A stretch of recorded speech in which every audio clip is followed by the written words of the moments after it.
The image that you see here is of Saint Pedro Calungsod. He's a Philippine saint from the 17th century in the Far East Islands of Asia. He was a pre-modern saint, so all of the images that we have of him today are imaginative, right, images. We don't know exactly what he looked like.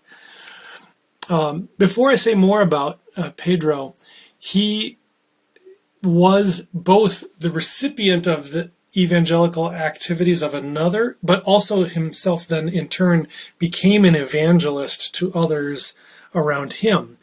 And so I want to say a little bit more about how we think about evangelization in a context like someone like Pedro here. We got to think about what evangelization is and what it isn't. On the one hand, right, we got to talk about the gospel, right? We're trying to bring people to faith in the good news of Jesus, that Jesus is good for people. This is different, though, than what we might call a sharing of culture. What is culture? Well, I do this sometimes. I'll say, I'm trying to evangelize my favorite TV show. Or I'm trying to evangelize my favorite video game. Or something like that. These are not proper uses of the word evangelization, right? We need to recognize that when we're doing evangelization, what we're really doing is spreading the faith. We're not spreading things that we like or are like our own little pet projects. We're spreading the truth of Jesus' saving action on behalf of humanity. And so we got to talk about what that means, both in word at times. How do we speak in our lives that reflects that? And how do we act in the world around us in a way that really does share our faith with others, in a way that makes people willing and able to receive it as well? So Pedro's life is bound up with this process of evangelization. Pedro, then turning toward his life, right, here we have an example. He's somewhere from those middle islands. I'm not sure that I have the actual island correct for where he was from, but from the central Philippine Islands there. He was born during the period of Spanish colonial expansion, right? It was in 1655 that he was born. He received the Christian faith from Spanish Jesuit missionaries. We don't know a ton about his life during this period, but John Paul II noted when Pedro was beatified that he had a devotion both to the Eucharist and to the Blessed Virgin Mary. And so that was one of the reasons why we included him in this series, because of our parish devotion to Mary as well. So he was born and, evangelized here in this area, but then he decided to make a very long journey to the Mariana Islands and to what you see there, Guam. When he was 13 years old, he left with the Jesuits. It's a 1,500-mile journey from the Philippines, thereabouts, to Guam. Really dangerous journey.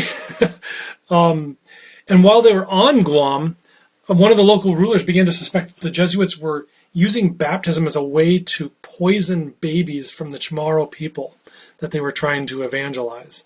The Chamorro were the native individuals in Guam. There was a rumor that some baby that started around that because some babies had died shortly after their baptism at the hands of some of these Jesuit priests. So this ruler became even more angry after his wife permitted the baptism of their child.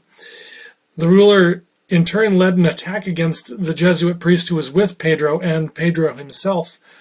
Pedro ended up being struck with a spear and a machete, and the priest absolved Pedro before he, in turn, was also killed. So he died in 1672 at the age of 17. So what do we learn from Pedro's life? I think there's an excellent lesson here, especially for younger children or for younger people. Pedro knew that he had received a gift in the faith, in the gospel. It would have been easy for him to settle into his Christian life amongst the people that he knew in the Philippines, while leaving the other islands thousands of miles away without the Christian faith. He decided not to do that, though. He risked his life and stepped out of his comfort zone, outside of his, well, I'll make an analogy here in a moment, to outside of his clique, perhaps. In one of his letters, St. Paul exhorts Timothy with the following words: "Let no one have contempt for your youth, but set an example for those who believe in speech, conduct, love, faith, and purity."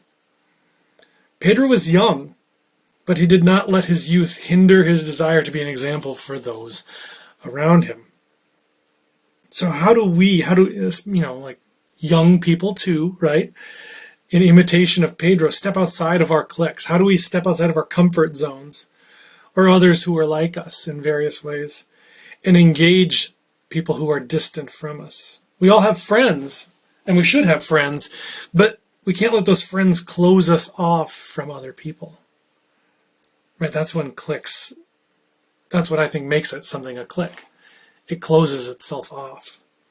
So Pedro shows young and old alike how to remain open and to share what's most important to us with those who are distant from us.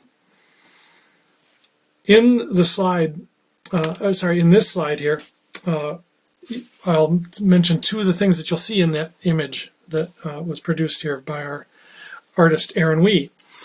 You'll see palm branches. This is a symbol, obviously, of island life in many places around the world. It is then also a symbol both of the way that the faith was brought to Pedro and the way in which he himself shared that faith outward with others. Right? He's a member of these island communities, but he's also going out to share with others that don't have the faith. Then we also have a machete, right? One of the instruments of Pedro's martyrdom. Now, many of the other images include a reference to their Marian devotion, so I'll just mention briefly that we should keep in mind what John Paul II said about Pedro, which is that he had a very strong devotion to the Virgin Mary as well for our parish, right? That's an important thing to remember. The last thing that I'll leave you with then is not exactly about Pedro, but it's about the way in which Pedro's people, right, the Filipino Catholics today especially, have there's a good number of Filipino Catholics in the United States today. And so the United States Conference of Catholic Bishops has put out a resource called the Treasured Presence that sort of maps the history of the arrival of Christianity in the Philippines to begin with, the period of colonization first by Spain, but then also by the United States in the late 19th century. The Philippines were an American territory, which is why English is one of the languages that many Filipino folk speak today. And then into the period of immigration following that colonial period, where many of these Filipinos have now come to the United States as well. So there's a lot to learn here, and this is one resource to explore, but we should all be learning more about our saints.